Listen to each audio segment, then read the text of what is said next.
নমস্কাৰ জয় অসম মই বিকাশ অসম বিলাসিত অসম কামৰূপ জিলা সমিতিৰ মুখ্য সচিবে কৈছিলো কেতিয়াও কোনো কাৰণত আপোচ নকৰা অটল অদম্য আৰু অজেয় স্থিতিত অসম আৰু অসমীয়াৰ কাৰণে সত্যৰ পক্ষত থাকি অন্যায়ৰ বিৰুদ্ধে মাত মতা বৰ্তমান সময়ৰ এটা জাতীয়তাবাদী সংগঠন হ'ল বিলাসিত অসম আপোনালোকে ইতিমধ্যে গম পায় যে বিলাসিত অসমে কেতিয়াও কোনো কাৰণত আপোচ কৰি পোৱা নাই কেতিয়াও কোনো কাৰণত চৰকাৰৰ চাবিকাঠি মতে চৰকাৰৰ পৃষ্ঠপোষকতাত কাম কৰি পোৱা নাই কেৱল অসমীয়াৰ আৰু জনসাধাৰণৰ অসমত বসবাস কৰা ব্যক্তিসকলৰ বৃহৎ স্বাৰ্থত ন্যায্য প্ৰাপ্তিৰ কাৰণে কাম কৰা এটা অৰ্গেনাইজেশ্যন হ'ল বিলাসিত অসম অসমৰ ৰাইজে জানি আচৰিত হ'ব যে যোৱাকালি ৰাতি কাৰোবাক 12 বজাত কাৰোবাক 2 বজাত কাৰোবাক 1 বজাত বিলাসিত অসমৰ আপাৰ অসমৰ পৰা উজনি অসমৰ পৰা মধ্য অসমকে আদি কৰি নামনি অসমলৈকে বিভিন্ন প্ৰান্তৰ পৰা বিলাসিত অসমৰ সৈনিক সতীৰ্থক কোনো পূৰ্ব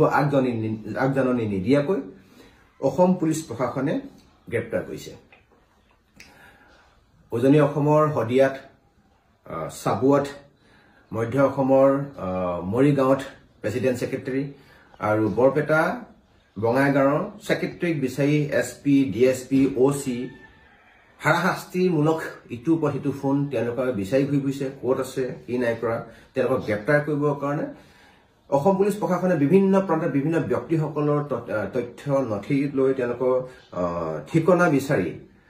ঘূৰি ফুৰাৰ উপৰিও বিলাসিত অসমৰ বহু কেইজন ব্যক্তিক ইতিমধ্যে তেওঁলোকে গ্ৰেপ্তাৰ কৰিছে আৰু থানাত তেওঁলোকক আবদ্ধ কৰি ৰাখিছে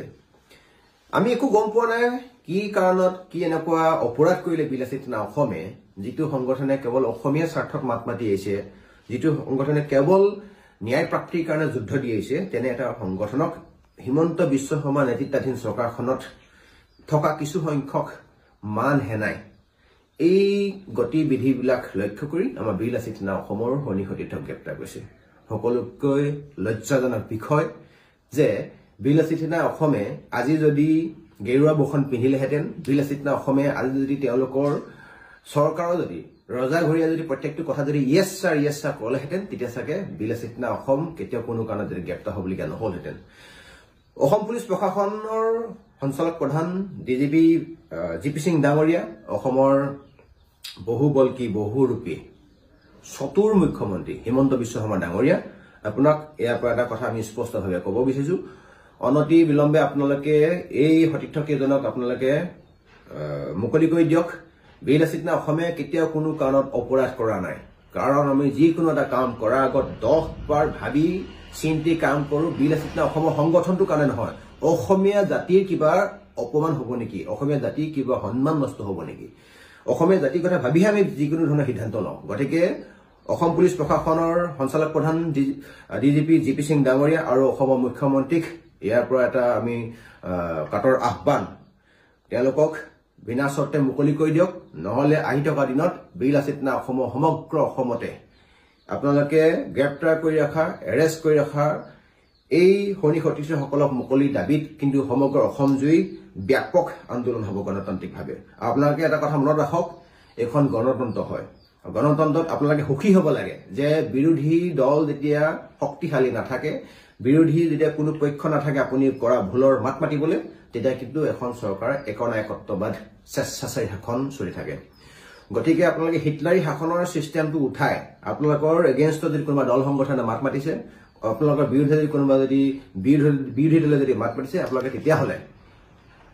ইয়াৰ পৰা শিকিবলৈ চেষ্টা কৰক আপোনালোকৰ ভুল দেখিলেহে মাত মাতিব আৰু এটা কথা মনত ৰাখিব সেইখন চৰকাৰেহে প্ৰকৃত চৰকাৰ যিখন চৰকাৰ কেতিয়াও কোনো কাৰণত প্ৰতিবাদ নাথাকে যিখন চৰকাৰ কেতিয়াও কোনো কাৰণত ৰাইজক ক্ষোভ নাথাকে ৰাইজক ক্ষোভ দল সংগঠনৰ আপোনালোকৰ এগেইনষ্টত হোৱা প্ৰতিবাদবিলাকক আপোনালোকে অকণমান গুৰুত্ব দিয়ক কিয় প্ৰতিবাদ কৰিছে গতিকে সেইবিলাক প্ৰতিবাদ নিৰ্মূল কৰিবৰ কাৰণে আপোনালোকে আমি বিচৰা আমাৰ যিবিলাক অধিকাৰ আমি বিচৰা যিবিলাক আপোনাৰ প্ৰাপ্য বা প্ৰাপ্তি জনসাধাৰণৰ অসমৰ কাৰণে তাত গুৰুত্ব দিয়ক আৰু এটা কথা স্পষ্টভাৱে কৈ দিছো যে আপোনালোকে তেওঁলোকক অতি শীঘ্ৰে মুকলি আকাশৰ তললৈ আনক প্ৰত্যেকজন সৈনিক সতীৰ্থক নহলে আহি থকা দিনত গণতান্ত্ৰিকভাৱে যদি আমি কিবা পন্থা হাতত লওঁ যদি কিবা যদি আন্দোলন হাত লওঁ তেতিয়া কিন্তু বিলাসিত অসমৰ জগৰীয়া কৰিলে নহ'ব আৰু জানো এইটো কথা স্পষ্ট হয় অসমৰ জনসাধাৰণ বৰ্তমান সময়ত বীৰ লাচিত অসমৰ লগত আছিলে আছে আৰু থাকিব আৰু ৰাইজৰ আশীৰ্বাদ আমি হিৰত লৈ ৰাইজৰ আশীৰ্বাদত আমি পুষ্ট হৈ আহি থকা দিনত এই সংগ্ৰামখন জাতীয় স্বাভিমানৰ কাৰণে আগবাঢ়ি লৈ যাম ধন্যবাদ জয় অসম